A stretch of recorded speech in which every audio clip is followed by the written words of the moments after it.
UFC 300. We've been talking about this forever, man. Yeah. To be here on Fight Week, just what does it feel like? It's some of it's just a regular fight week so far, but it's another big card, right? I've since the Apex and COVID and all that stuff, I've only fought outside the Apex once, so it's awesome to be on another big card. So yeah, like having a bunch of fans in town and looking over at the T-Mobile and being like, okay, we're going to be in a big arena, big crowd.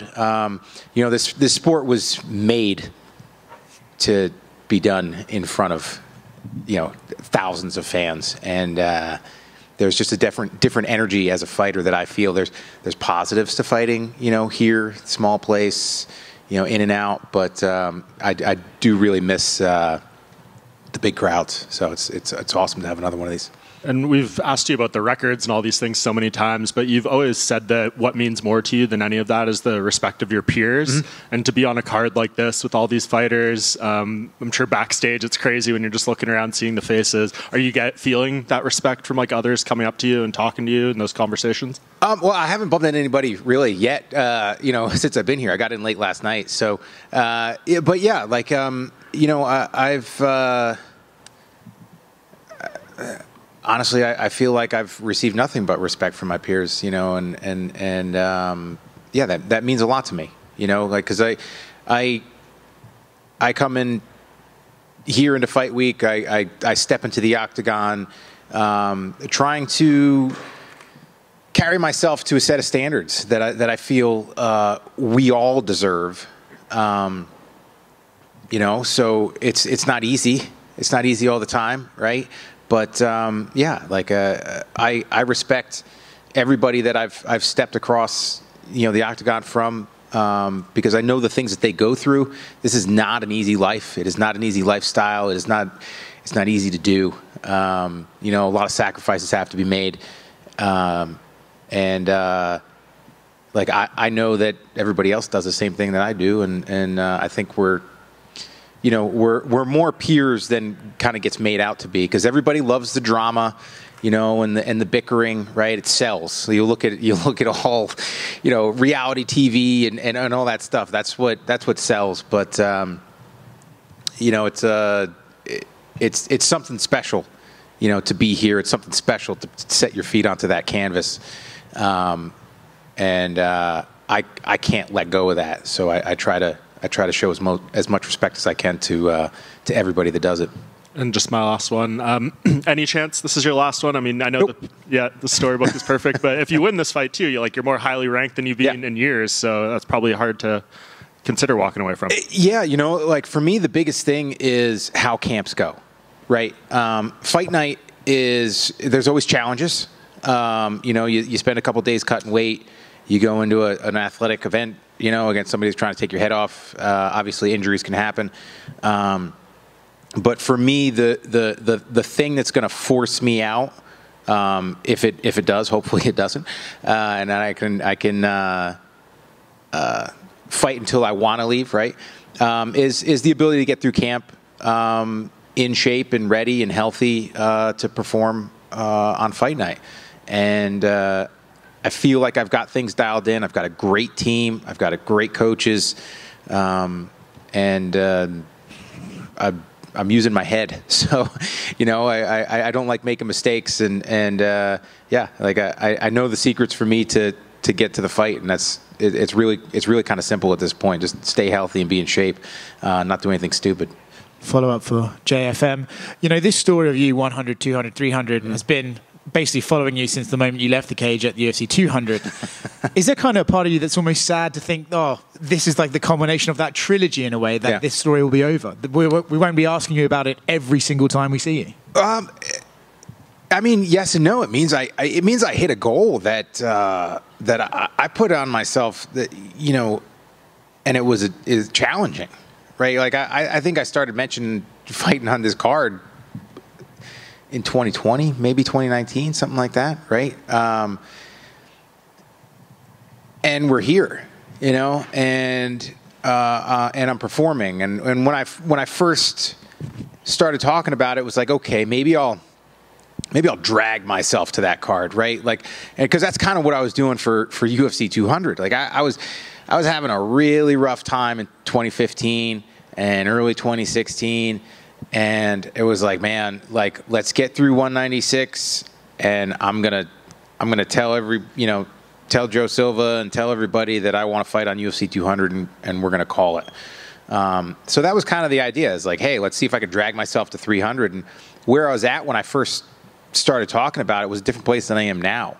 I feel like I've got like 4 parts to this career at this point, like the pre-Lyme career, Lyme disease, and then like coming out of Lyme and trying to figure out how to make this shit work as a, being over 35 as a lightweight, which is essentially like the kiss of death.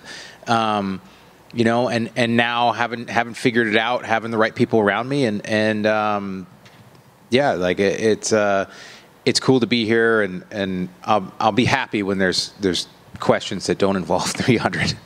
Jim, right here. Obviously, UFC 100, Mac Danzig, and then 200, Gomi. Now you're facing Bobby Green, and third time you've been matched up. He's been fighting fourth time. Yeah. Been fighting almost as long as you, just not in the UFC. So you also finally happy to get past this Bobby Green chapter of your life too. What? Listen, I understand that stuff happens, right? Like this, like I said, this is a difficult thing that we do. When they first mentioned his name, I was like, is this a jinxed fight?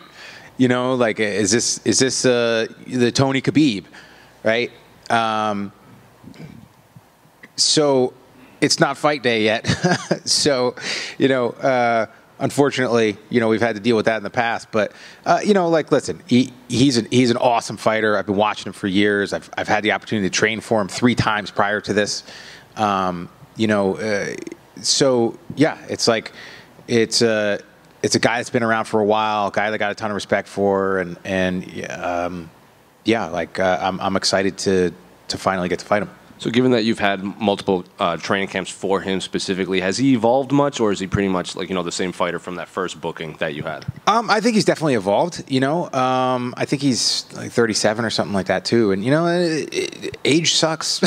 Getting old in this game is not easy, especially like as a lightweight, right? Being a 40-year-old lightweight is like being a 50-year-old heavyweight. So he's changed. I've changed as well, and honestly, the way that I approach this stuff now is I focus even less on my opponent. He does have an interesting style of boxing, great head movement,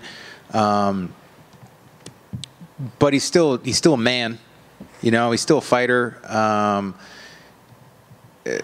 If I hit him hard enough, he's going to go down. If I wrap my arms around his neck, he's going to go unconscious. So it's definitely a different fight than it could have been 10 years ago.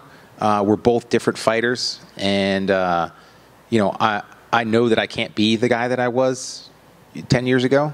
I've moved on from that. So it's a fun fight. It really is. I'm excited for it. Jim, I see you repping the UFC 100 jacket. Absolutely. Up there. I'm sure you don't get a chance to bring that stuff out, but I imagine your collection of memorabilia has got to be pretty special. But is that the kind of thing that you would never, ever part with? I don't know. This is the first time I've ever worn it. Like I pulled it out of the closet, and had to. There's still a little dog hair on it. But, like it's been sitting in the closet for 15 years. And I was like, you know what? This is the week to bring it out. And I'm sweating underneath this thing because it's hot as hell. And funny enough, the fighters are getting a UFC 300 jacket. But nobody else on the card has got this puppy, Like, it's got my name in it, too. Like, and it still fits wonderfully, though. Oh, it's an XL. It's huge. I'm swimming in it. I don't know why they gave me an extra large. Jim, down here to your right. I know you said that retirement is not something that's on your mind, but given the historical nature of this event and how long you've been competing for, if you can think about it, what has been the highlight of your career? That's a really tough one. I don't know. I don't know if there's one moment to really hang it on. You know, it's there have been those fights, those performances where it's like, yeah, you know, like obviously that first Joe Lauzon fight was an amazing fight to be a part of, right? That's like, if I close my eyes, I can still hear the crowd in between rounds. Especially it's in between rounds because I get such bad like tunnel vision that like I don't really hear anything while we're fighting. And then, you know, some of the performances and they were awesome, and sharing, you know, being able to share events with getting my kids to come to a fight, which was not easy, you know, since I have 4. And I didn't want to bring the older ones before, you know, I brought the younger, especially at that time in my career where I didn't know how long I was going to be able to fight. So I wanted to make sure that if they all got to go to a fight, you know, like they all had to go together. Yeah, I don't know. Honestly, I think it might be better. It might be better that way, that, you know, like I've had a lot of really cool moments. You know, and yeah, over the years it's tough to pick. So we'll go with that. Hey, Jim, right here. Yep. Jim, if in a few years the UFC were to call and say, "Hey, what role would you like at a UFC 400 if you're not fighting?" Have you thought about what you would want? Not yet. No. Yeah. You know, like I'm still sitting in the fun seat, you know, getting to do the cool stuff. So, yeah, we'll see. We'll see about that. I don't know. Maybe Ring Car Girl. Let's go.